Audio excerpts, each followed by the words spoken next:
working correctly, and can everyone hear me okay? Is the audio coming through clearly? You can leave a comment if it is. Oh, I forgot this one.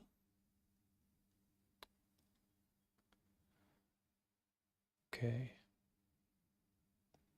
So welcome in, everyone. I am Bhante Warapanyo. I am the American Buddhist monk who is hosting this live stream.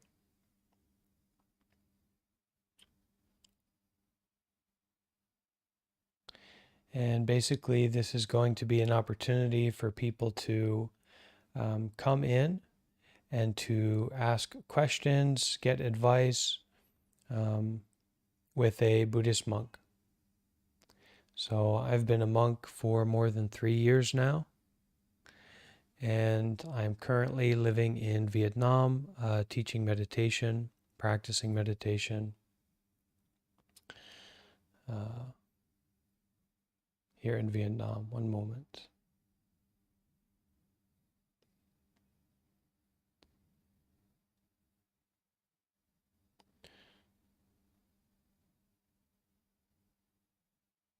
Okay, so how this usually works is that if you're here and you would like to ask a question or you'd like to get some advice, you can simply raise your hand and I will bring you up to the stage and you can ask your question and I will do my best to give a helpful response, a skillful response, and hopefully the audio is clear. Hey, yes, yes, yes. Oh, what kind? Awesome! All kinds of yeses. This is great. And as we are officially getting started, this talk is also being live streamed through YouTube. So if you would like to see me, if you'd like to see me in all of my monk glory, you're welcome to tune in to the live stream. And I would imagine that the audio quality and all that jazz will be a little bit better there as well. So I'll post the link to the live stream in the comments. I just posted that. Audio is clear. Great. All right, so let's start bringing people up to ask questions. And we'll start with Yak, Professor, Olid, and Nuser. I'll just go one at a time to come up and ask questions. Maybe we'll start with Olidad. Oh, go ahead. Sorry. Yeah, that's all right. Well, go. Can you hear me? Yeah, go ahead. All right, buddy. This is just going to be a lighthearted story / question. So, as a child, I always had the same dream about flying, and I would always be in this cross-legged, like trance-like state. Then one day I was scrolling through Nat Geo or something, and I saw Buddhist monks working on flying. What do you know about that and like the connection to that? Yeah, so um, Buddhist monks flying is not really a part of Buddhism, not a focus of meditation, not a part of the Buddhist teachings. And also, we're not particularly involved in the interpretation of dreams. So, Buddhism is more of the main fundamental focus in Buddhism is a recognition of suffering, a willingness and a practice to embrace that suffering, to face that suffering, and then taking steps to end it. That is fundamentally the what the religion of Buddhism is about, or the philosophy, the practice of Buddhism is about. So anything outside of that that you may be aware of or that you might hear about is completely secondary to the practice of a recognition of suffering, an understanding of why we suffer, which in Buddhism we understand it's because of our desire, it's because of our craving, and then the path to end suffering, which is basically ethics, meditation, and insight, or a deeper understanding about the nature of mind. So that's basically how the Buddhist framework is. All right? Thank you. You're welcome. Yeah, Buddhism is both, and it's interesting because it's at the same time the kind of the most spiritual religion that's out there. We could say that Buddhism is like the most spiritual religion, but we can also say that at its core, it's the most secular. That its intentions and the total fulfillment or the liberation that one would ideally find, like the highest level of liberation that a person would find in Buddhism, is the ending of suffering, is basically completely secular and non-religious. But it's also very deep, to end your suffering. So thank you for your question. All right, who would like to go next? I can go next. Thank you for doing this. I have a fairly basic question. Uh, what exactly is meditation? How does one start with meditation, and how does one know if they're doing meditation properly? Okay, so what is meditation, and how does one know if they are doing meditation properly?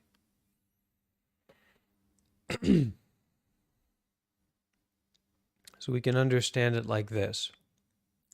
Meditation is a practice, a approach, a methodology of facing our life, facing what is happening right now. So in the practice of facing what is happening right now, we develop and we focus our mind to become more concentrated, so more focused, more clear seeing, more sharply seeing, right? And on the other hand, we also Hmm. work to develop relaxation. So to concentrate and relax is the basic practice of meditation. How do you do it? Well, it's difficult to say because I want to say it in a way that impacts you, that inspires you, that empowers you, not to give you some kind of response about, well, this is what meditation is, this is how you do it, and you just go, you throw that in the trash can. Meditation is like going for a walk when you feel depressed or you feel uncomfortable or you feel unpleasant. And your natural habit is to just stay in that unpleasant state basically and distract yourself. Watch a movie, watch TV, watch TikTok, go and get a beer, constantly doing that. Meditation is to be aware, to face, to recognize the state that you're in, the situation, the mental state that you're in, and then to face it, to go for that walk, to step into it, to be with it wholeheartedly. So there's all kinds of different ways to do that, but sitting down or laying down and beginning to become aware of your breath, become aware of your body, um, is a good way to do it. So the question's a little bit vague, it's a little bit broad, but that is a general way that we can practice Yes. meditation is to look at and to face what is happening right now and to really be with that wholeheartedly, continuously. Thank you so much. I really appreciate it. Yeah, you're welcome. Okay, so let's go now to, let's see, who's next? Who has their next question? Hello. That's me, I think. All right, go ahead. No username. Hi. This is my first time ever calling. Um, so a couple of months ago, maybe a year, I took some psychedelics, um, and ever since then, I've just been having some existential just crisis, like just dread, every once in a while. Um, it makes me sad to think about the fact that my family will eventually die. My parents will die before me. Um, I've accepted that fact before. I've come to terms that nothing is permanent, but I still have trouble accepting my reality. Yeah, so this is a simple solution for a complicated problem. Do not overthink and do not give unnecessary seriousness to your thoughts and to your preferences. Understanding reality is to smell a flower. Understanding the truth is to go for a walk. So the issue with psychedelics is they oftentimes excite and destabilize the state of our mind. When actually to make progress on the path, the spiritual path, the path of enlightenment, is to go from a complicated, convoluted, multifaceted mind to a simple mind, to a wholehearted mind. That's the practice. That's what we are essentially working to do on the spiritual path. So, what you really need to do is detach from all of these excited ideas about psychedelics, about spirituality, about reality, and just to experience reality, to be with it. And when you notice that the mind begins to become complicated and convoluted, and you start to get into these, really long-winded ideas and musings about self and other and birth and death, you just need to totally take a step back and return to the breath, return to just breathing, return to just being aware of the body. This is what you can rely on rather than your complicatedness and this idea that you're going to figure out life or you're going to get rid of this dread. Rather than when you feel that dread, you just face it. You just experience. You're willing to be with it. You're willing to feel that dread and not add layers of thinking onto it, but just to feel it, to face it and be with it. And eventually, you'll find that dread goes away and that actually it's an opportunity for you to understand yourself more deeply through experience, through intimacy of experience rather than through thinking. That makes a lot of sense. Thank you. Okay. Thank you for that. Thank you for sharing. So, Professor, did you go? You asked the question about. Yes, I believe Okay. Yak. All right. Go ahead, Yak. Hey, can you hear me? Yeah, I can hear you just fine. All right. So my question kind of goes with the question that preceded the last one. It's so I've been going to therapy recently, and you know, I've been she's been recommending for me to meditate and stuff like that, and I've tried it, and I've tried to stick with it for a few days, even a week at a time at some points, where I would consistently meditate every day at least. But I find myself very distracted.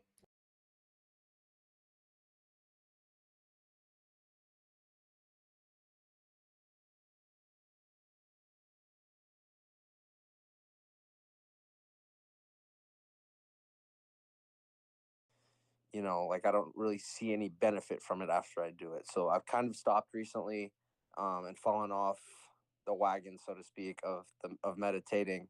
So what would you recommend to do just to become better, not only at meditating but just being able to concentrate and focus on myself?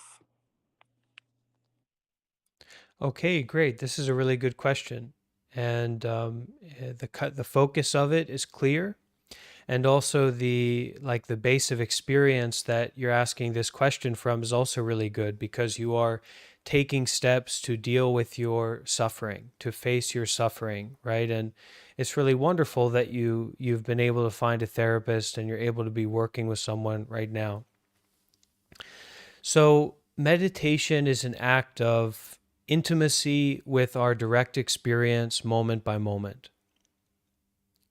Meditation is a practice of being willing to be with what is happening right now, fully being willing to be with that, and then being with it, being present with it. as much as we can put down expectation and goal and kind of complicated ideas about our um, experience of meditation and what we're going to get out of it, the better. Because we don't do it for this purpose of getting something out of it or improving or even healing. We do it simply to be with, simply to face what's happening right now. That is really the practice.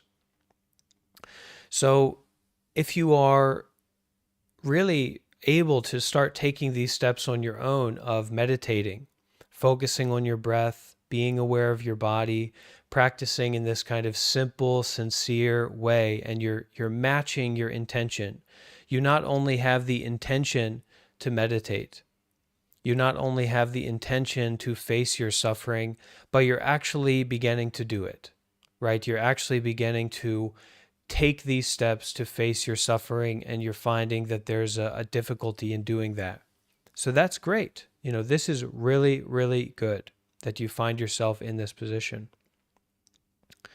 So what I would recommend, and I would recommend this to anyone here, is that start listening to some talks, some guided meditations, but not just guided meditations or talks by random people.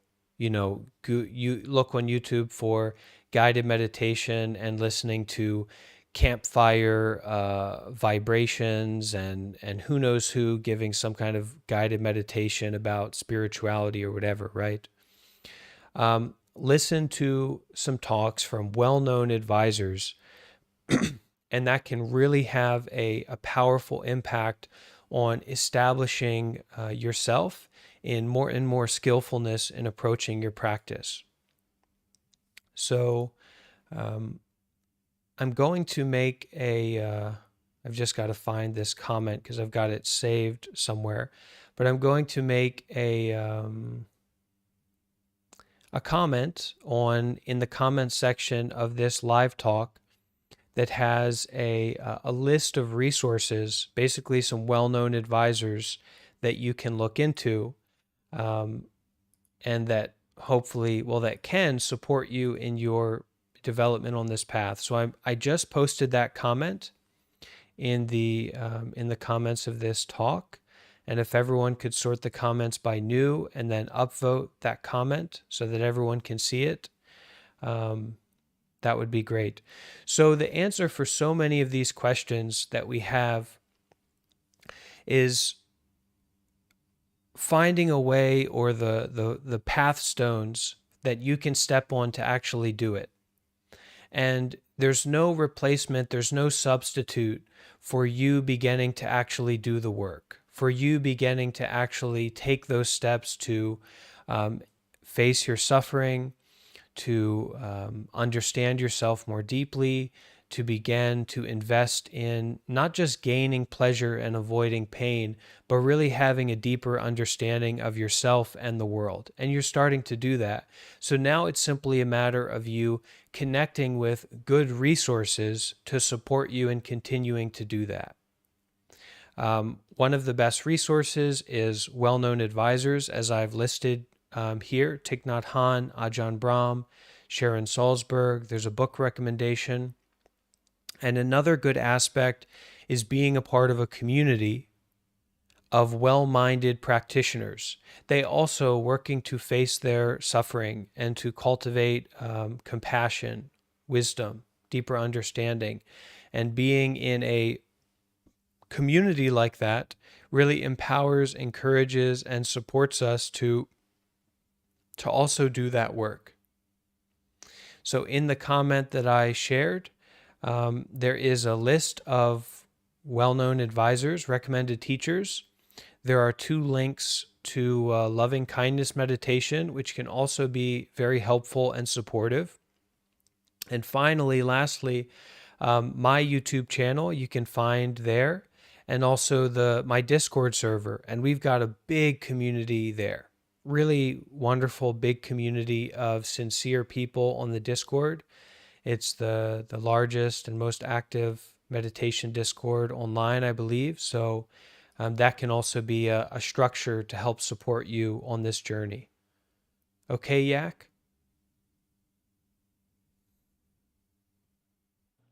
Yeah, thanks, bro. That's a lot of information. I really appreciate all the resources. I'll check it out, man. Namaste. Keep with it, keep reinvesting, keep stepping into it, and if you need any help, you reach out, all right?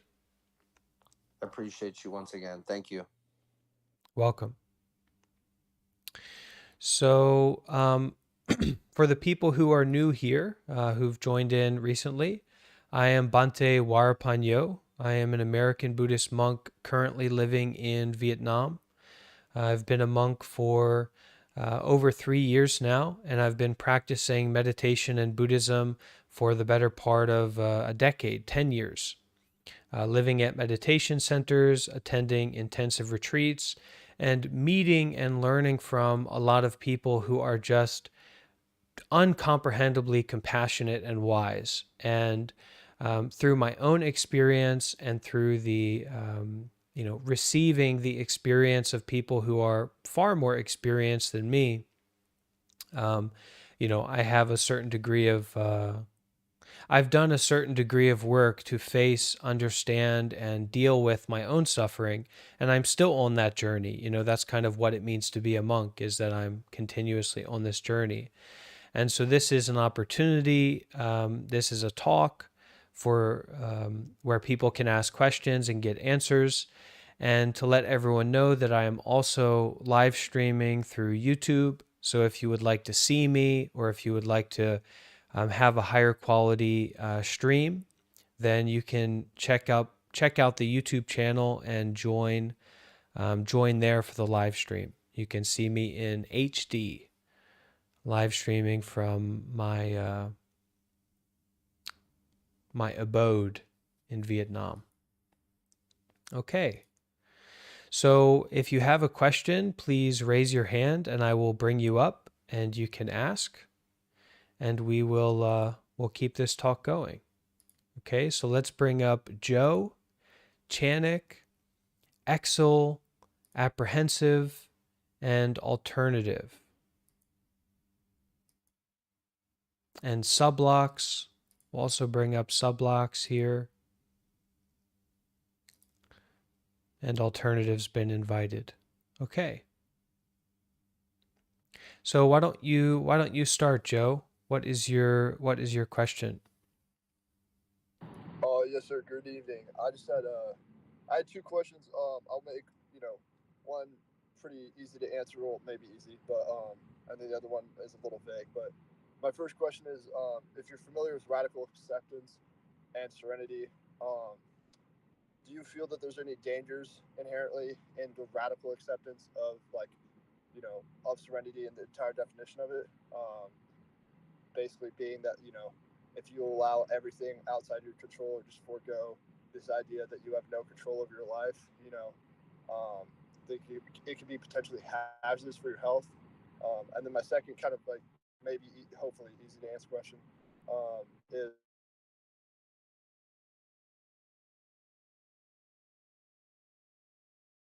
how do you passionately disconnect yourself so as not to kind of emotionally or I guess premeditatively wise react to that? Thank you. It's a little bit difficult to hear the last question. Maybe you could repeat it. Sure. Yeah. Can you hear me now? Okay. It was basically, how do you kill them with kindness? Essentially, is how if somebody does you wrong, do you control your emotion, and try to mitigate your amount of emotional reaction? Yeah, so we primarily need to focus on acceptance. Radical acceptance is to radically be willing to sit and face what's happening right now and to be with that. That's radical acceptance. That's radical. That's difficult for all of us to do. That's meditation. To sit and face what's happening right now and to be with that without judgment or hatred or friction as much as possible. Okay? the primary thing that we need to focus on in our lives, if we want to transform suffering to happiness, if we want to establish ourselves in peace, in growth, in development, three main things, which all kind of go together. Do good deeds, practice mindfulness, and practice detachment. So, doing good deeds is to prioritize and emphasize in your normal everyday life continuously, advancing and bringing benefit to yourself and to others. This is to do good deeds. This is to offer yourself to bring benefit to others and to yourself and to the world. Okay? We need to prioritize doing good deeds in our lives, for ourselves and for others, to be helpful. It doesn't get more complicated than that. You don't need to take a class on philosophy to understand what it means to be good, what it means to be helpful, what it means to offer yourself to take care. Okay? Yes, sir. Thank you very much. To practice mindfulness means to, at this moment and at any given moment, to be aware of what is happening right now. To be aware of the sensations in the body, to be aware of the feeling of the breath, to be aware of your mental condition, the mental state that you find yourself in right now, and that that right now is constantly happening. Constantly. So there's nothing to get stuck on. There is just another invitation to be aware of this present, this moment, what's happening right now. Okay? And finally, to practice detachment. That is to be willing and to get into the habit of putting down what we pick up.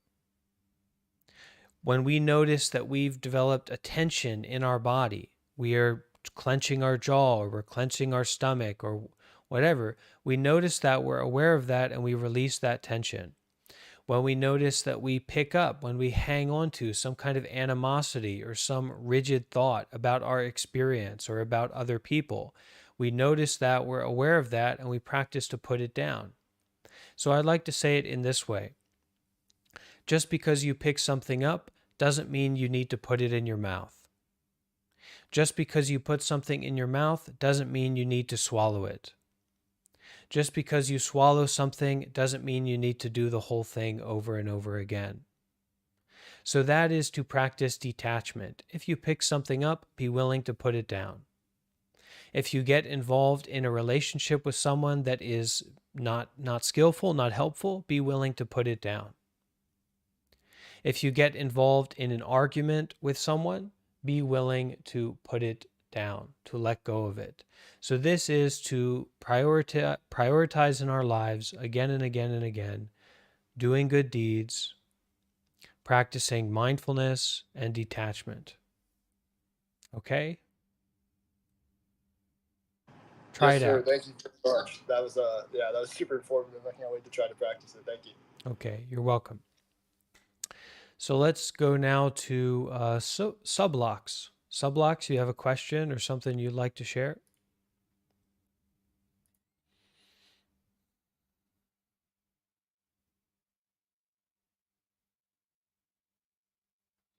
And also for anyone who wants to see me, I am live on my YouTube channel. So if you look at the comments of this post, there's a link to click on, and you can come and see me, see who you're talking to.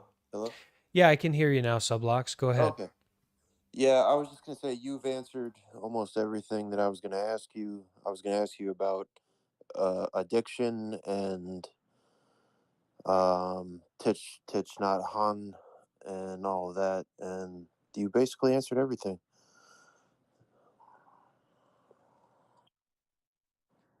Specifically for addiction, when we find ourselves to be addicts and when we find ourselves to really have a relationship with being an addict, right? We need to prioritize seriously and deeply. Just in the same way that someone who has cancer needs to prioritize seriously and deeply cancer treatment, as an addict, you need to prioritize deeply doing good deeds, and practicing, mindfulness and detachment. You need to use your energies. You need to use your daily life to do good deeds. You need to exhaust yourself in doing good deeds. And this is a very powerful way that not only can we prevent a relapse or postpone a relapse at least, when a relapse happens, we're going to be established in doing good deeds. We are going to know that we're not just this down, dirty, grimy, selfish addict, but actually we are a good person and we have a good intention and we are doing our best to do good. And this enables us to continuously walk down that path of sobriety, of restraint, of renunciation. Because relapses happen, right? So, right now, prioritize doing good deeds. That is bringing benefit, bringing advancement to yourself and to others moment by moment, day by day. Find a way to do it. Okay? That's great. Thank you. Thank you, Sublocks. So we'll go now to Chanik. Is that right?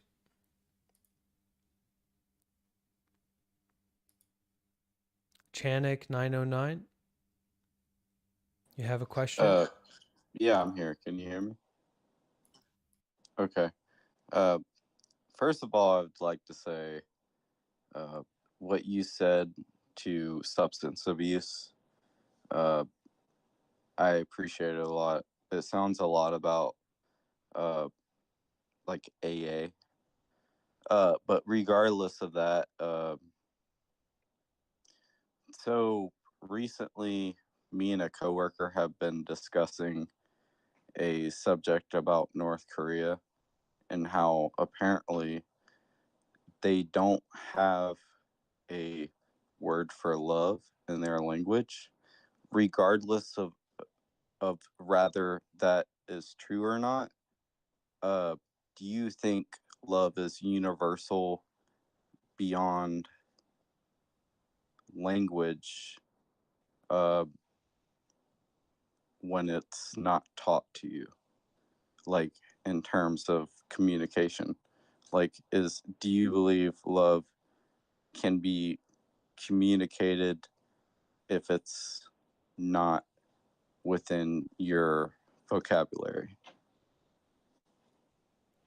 Well, what is love?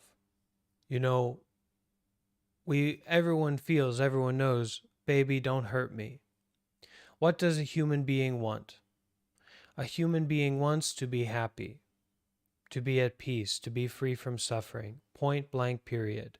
It's only through cooperation with one another and a mutual understanding of that deep desire, that deep intention that we all have. We want to be happy, we want to be at peace, that we are able to love each other, we are able to collaborate with each other. So, this very deep intention that we have in our heart, in our life, that all humans have, is to be happy and to be at peace. And we all have different ways of going about this. And we all have different ideas of what it means to go about this. But it's only through cooperation,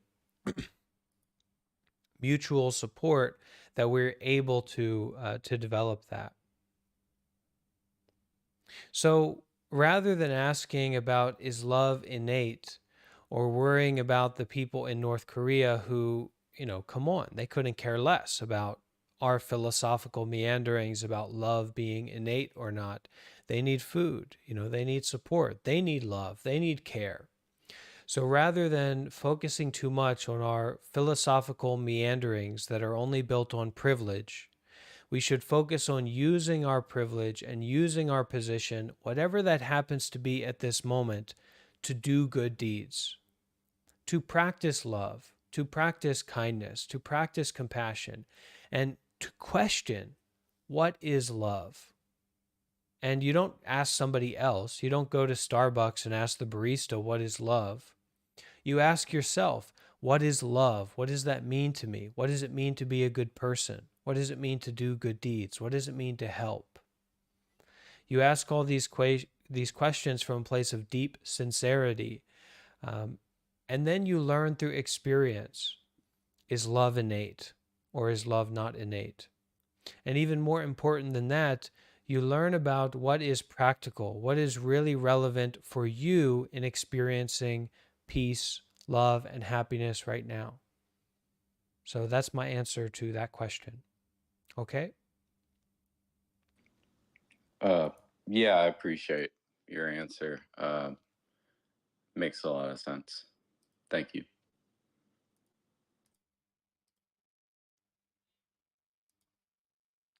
Okay.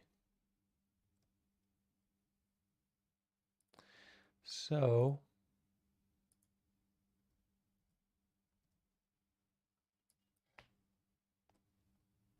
let's continue on with the questions.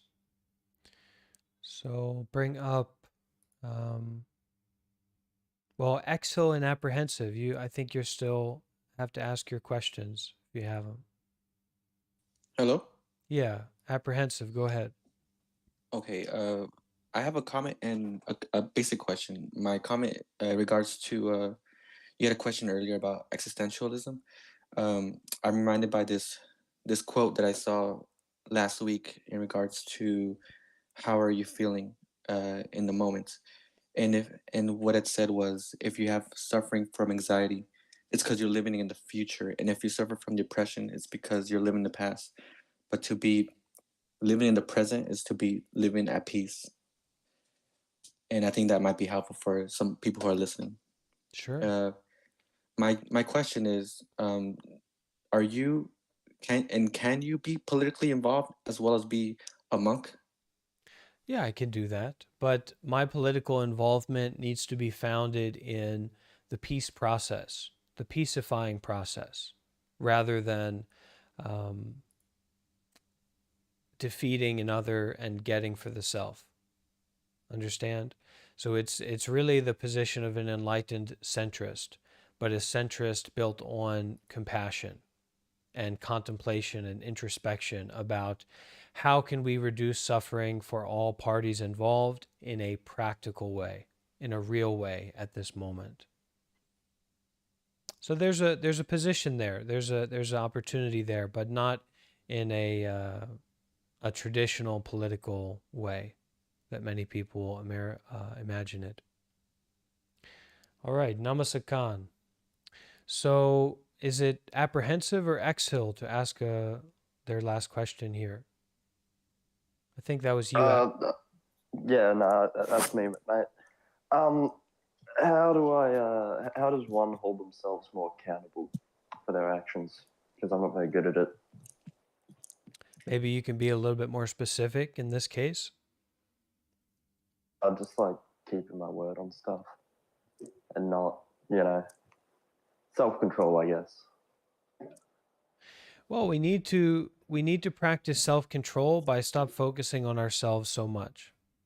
The reason we're not able to practice self-control is because we're too selfish. We're too self-focused. That is, we are too immersed in this habit of trying to satisfy our desires and avoid our fears. We're just too deeply, constantly involved in that habit, that way of living. So if you want to develop this accountability, this self-control, start to do more for others. Start to prioritize benefiting others without any idea of you getting a benefit for yourself. Okay? Sounds good. Yeah. Cheers, man. Xin chào. See you, man. Okay, yeah. Nice to have you. You too.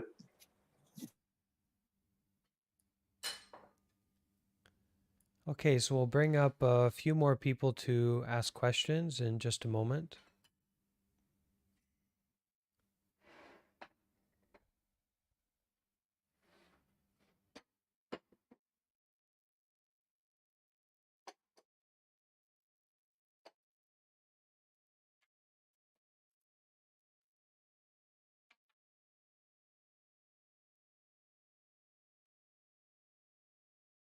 Okay, so we'll bring up Adventurous, Vod, Memorex, most zat see and pseudo bringing up.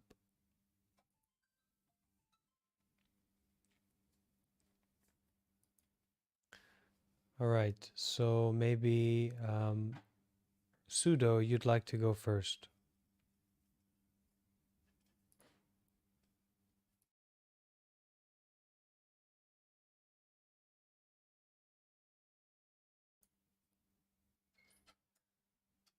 All right, pseudo, maybe not ready. How about C? Are you ready? Sure. All right, go ahead. So I work in addiction and recovery, and I've been blessed to be in recovery myself for many years, and I was just wondering, how can I, how do I deal with getting burnt out working in treatment?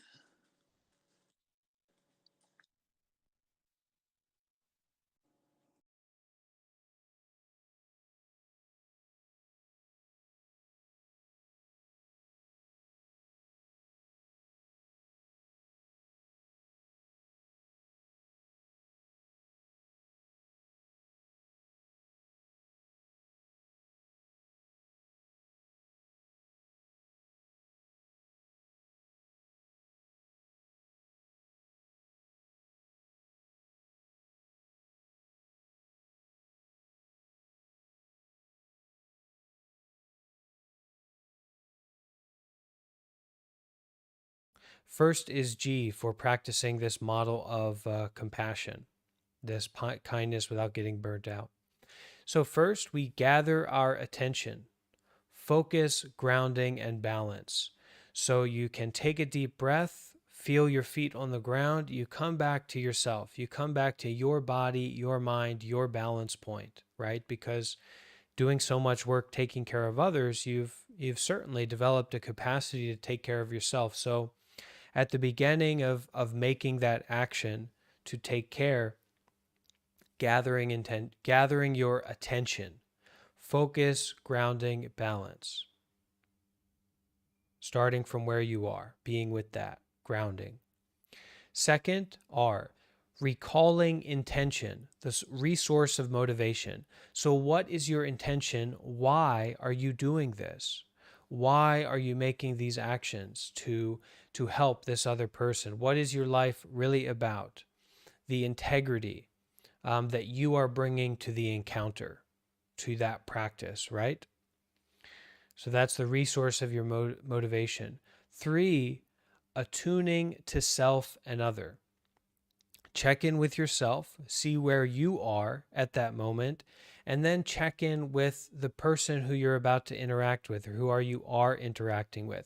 So you're attuning to your self state, your self condition, and then you're also attuning to that person's self state and that person's self condition.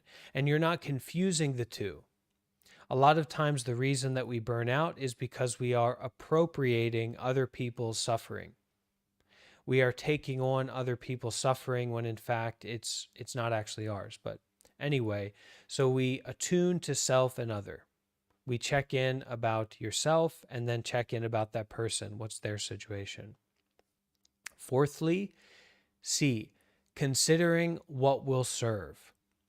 What is possible at this moment to do that will serve, that will help, that will bring benefit, that will bring care to this situation, that will help take care of that situation? So consider what will really serve, what will really help. Finally, E, engaging.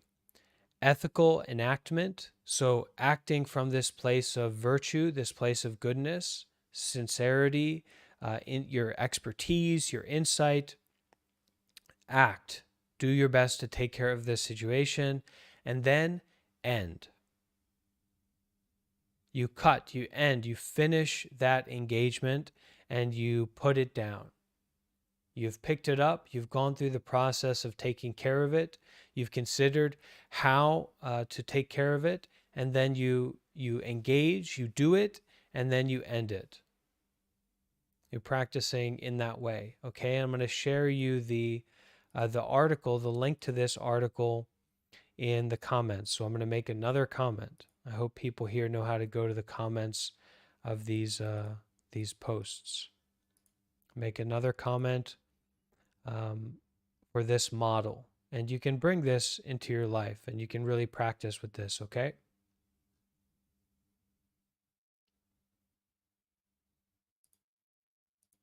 So that is Yeah, I really appreciate that, man. Thank you so much. welcome. If you can't find it, or if anybody can't find my channel or my Discord, or wants to ask me a question that you weren't able to ask, anything like that, you can also just send me a message here on Reddit.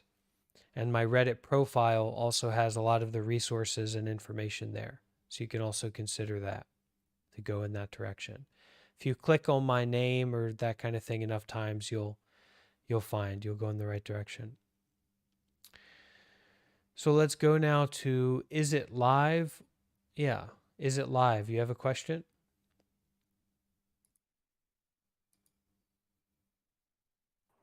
There we go. Hi. I'm autistic, and Yes. one of the things that I have struggled with just because of how the brain structure is has been detachment. It's something that I've studied. I listen to the Dalai Lama all the time, and I have for many years.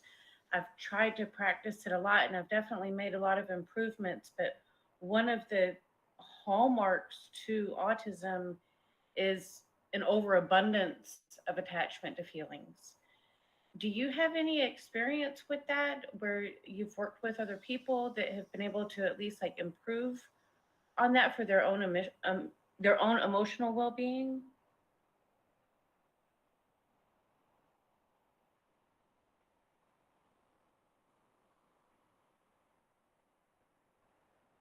So you practice here to face what's happening, to be with what's happening, to be with those emotions, to face those emotions. We're able to practice detachment because we are attached to things. So in your recognition of your constant attachment, your constant picking things up and putting them in your mouth and swallowing them, allegorically, or Right. or materially. I mean, we physically do that as well, right? We attach to Yeah. food, we attach to drinks. In your awareness of that, therein lies your capacity to put those things down. And at least we experience them as they are happening, knowing that they're impermanent. So whatever emotion, whatever fixation, whatever meal, whatever it is, maybe we're attached to it, maybe we're participating in it, but we do so from a place of understanding that it's not permanent and it's not in our control. So detachment is actually a wisdom practice. It's a deeper practice. And as we focus more and more on doing good deeds, and as we focus more and more on mindfulness, that is to refresh and restart, to be aware of what's happening right now at this moment, sensations in the body that arise and pass away, everything like that.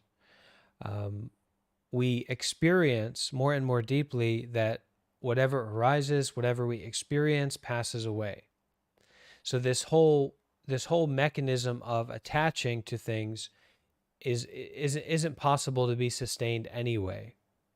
So Right. it's more a matter of getting out of your own way and allowing the truth of impermanence to become more and more clear to you.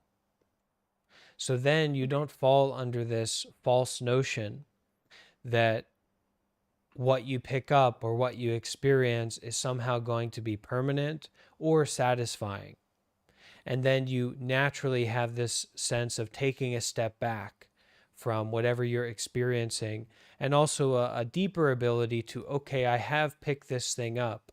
I am self attached or fixated in relationship to this experience or this mental or physical phenomena, but I do not need to hold on to it, and it is not permanent, and it's ultimately not going to be satisfying. And it's not that we become enlightened from that point, but that it's slowly over time our perspective and our wisdom shifts. So that Right. even though we do participate in being attached and indulging and overindulging, we also recognize that it's kind of a futile pursuit. And so we don't invest all of our energy in that. We invest less and less energy in pursuing this, and we invest more and more energy in, at this moment, to practice mindfulness and to practice doing good deeds.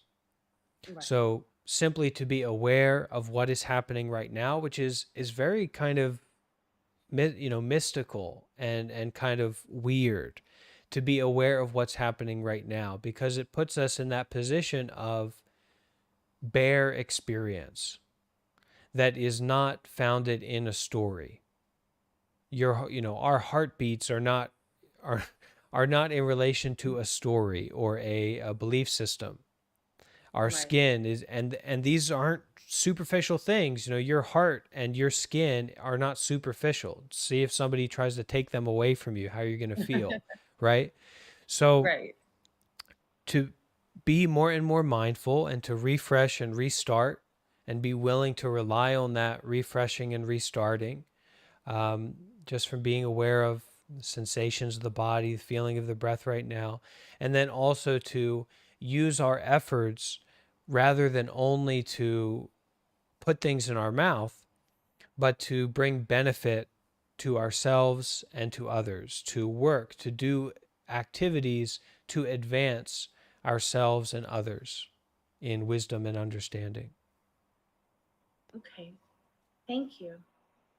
Yeah, keep at it, and we'd love to have you over in the Discord, Dalai I Lama. I already joined, and so I'm going through after we get done here, I'm going to go through the process to finish so I can get in there. Thank you so I'm on it much. though. Thank you. Thank you so much. Yeah. Okay.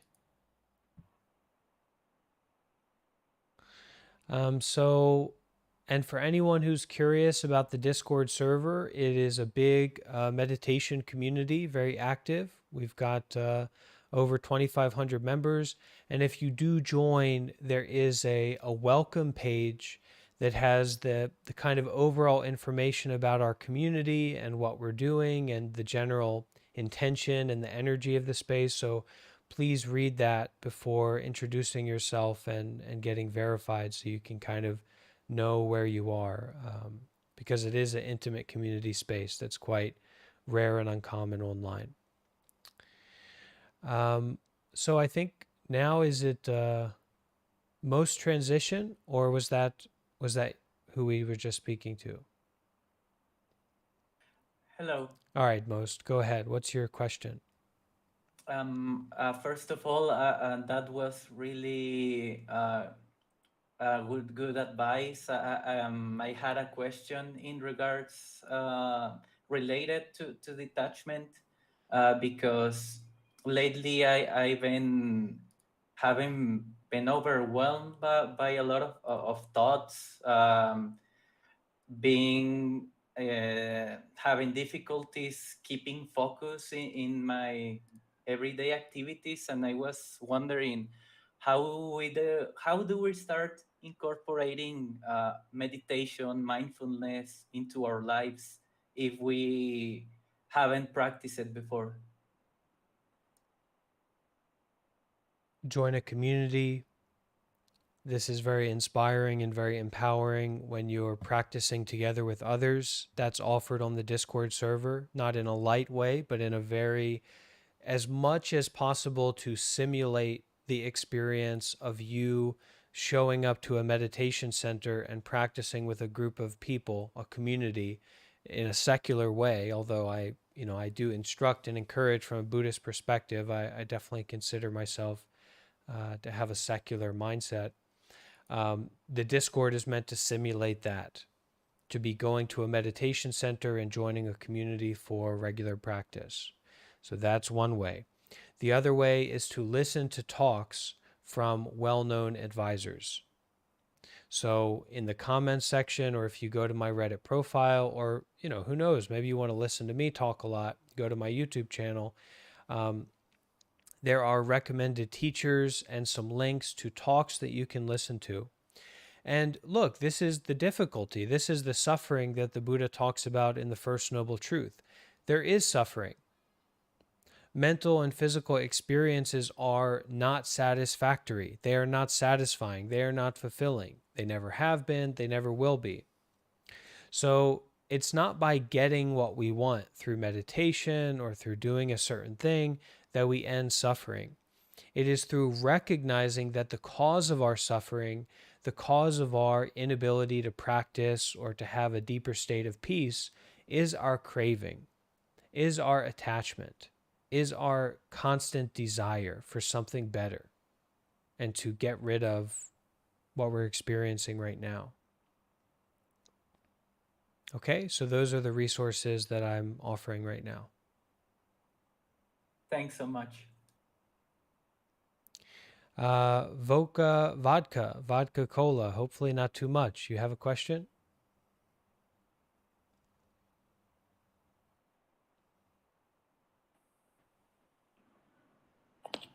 Hello. Go ahead.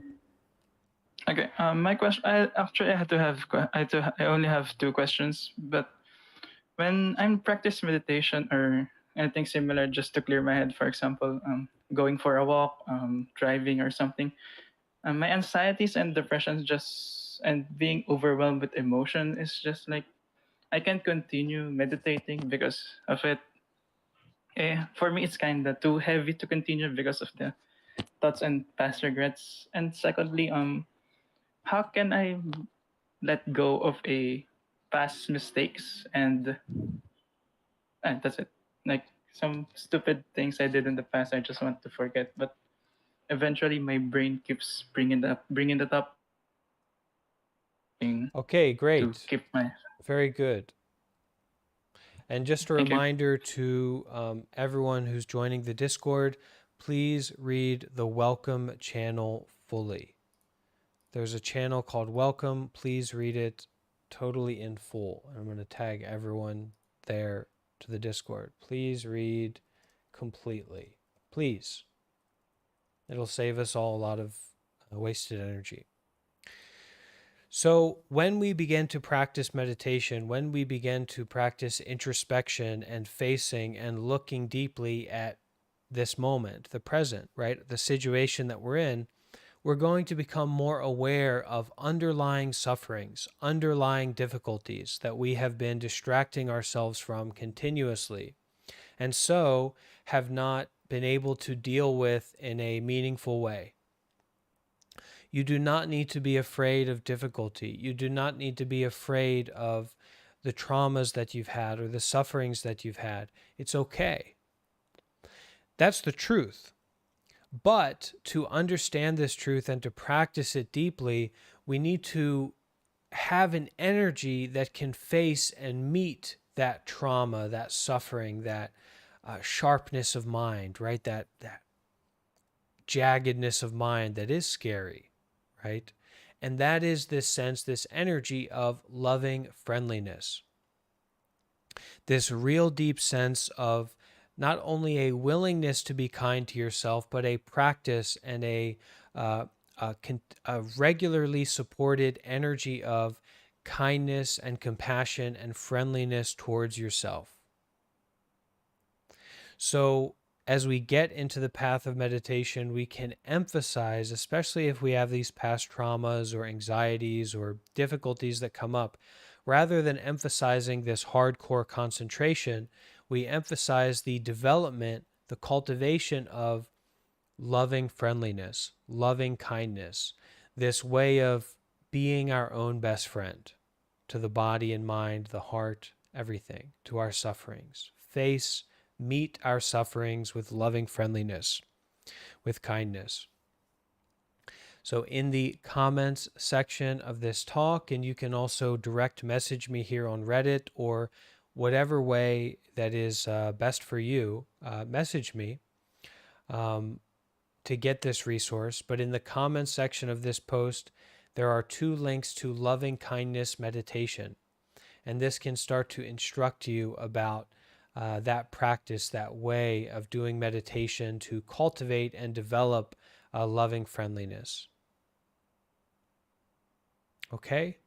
And it's okay to feel those difficulties. Keep with your practice, and especially keep with this feeling, this energy of friendliness, gentleness, kindness with whatever you happen to be experiencing.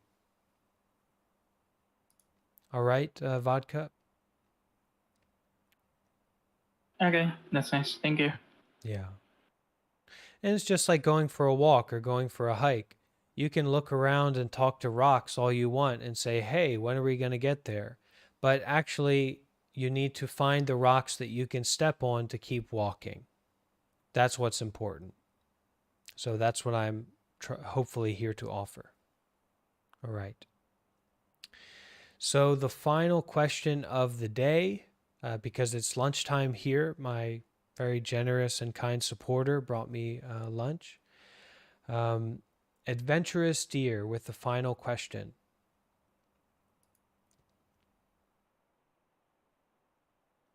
And we will host more of these kinds of talks, and you can keep up with me and the events that I do online regularly through the Discord or through the YouTube channel, which is linked in the comments of this post. Go ahead, Adventurous. Am I coming through okay? Yeah. Firstly, I want to say thank you for taking time out of your day to answer all these questions. I know a lot of people here appreciate you being able to be a part of this discussion. So I do have a question pertaining to meditation specifically. For someone practicing meditation, are there any techniques or personal recommendations you have on being able to acknowledge and let go of thoughts easier while meditating instead of latching and holding on to those thoughts? Yeah. Okay, good question. Good question to finish with. So the answer is that intensity is not really helpful. Getting a grasp on eating one meal is not really helpful. You're going to die quite quickly if you only have one more meal. Drinking 1 cup of water is not helpful. It's all right. I mean, it's going to help a little bit, but it's not going to sustain you moving forward. That cup of water, that meal, that going to the gym once. So this practice is more about finding your intention to continuously show up again and again and again, to chase me down, to find a route and an avenue for you to ask this question again and again and again and again and again and again, not just once.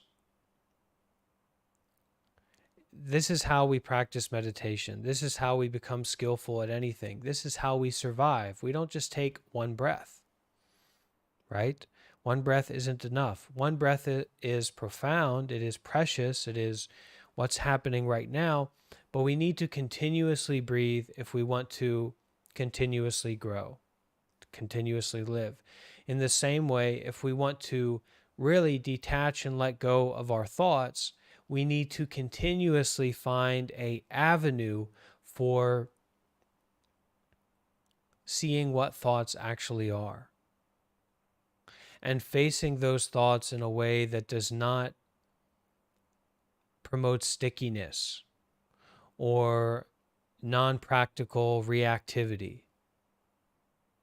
So that is when you're generally somewhat comfortable. Maybe it's when you wake up after you take a shower and you're walking out the door and you feel the cold air, you feel the warm air. Or when you get home from work after you take a shower and you lay down, whatever. But when you are generally somewhat comfortable, somewhat stable and relaxed, sit down or lay down and just breathe.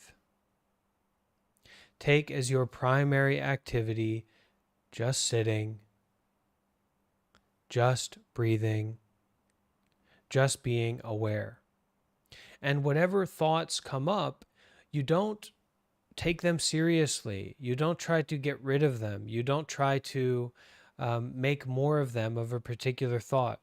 You just accept them. You accept that that's what's happening right now.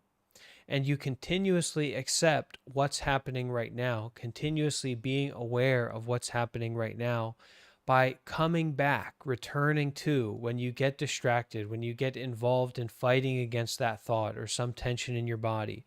When you get involved with that, you simply return, you simply come back to just sitting or just laying or just being in the shower, just being in the bathtub with the lights off. That's a cool way to do it too. Just sitting, just being there, just breathing, and just being aware. That's the method that I use in my practice. Thank you so much. That is very helpful. I really appreciate that. Thank you so much. So I want to thank everyone so much for participating. I always feel a lot of appreciation and humbleness that we always get so many kind of sincere and interested people that show up for these talks and ask really deep questions. And I hope that this has in some way brought benefit to you and to everyone here. If you're looking to get more involved in meditation and to join a community, no fees included, you can join the Discord. And if you need any more resources for getting into meditation or any particular things that you might be going through, my direct messages are open and you're welcome to reach out and I'll try to help. Okay? Thank you all for being here.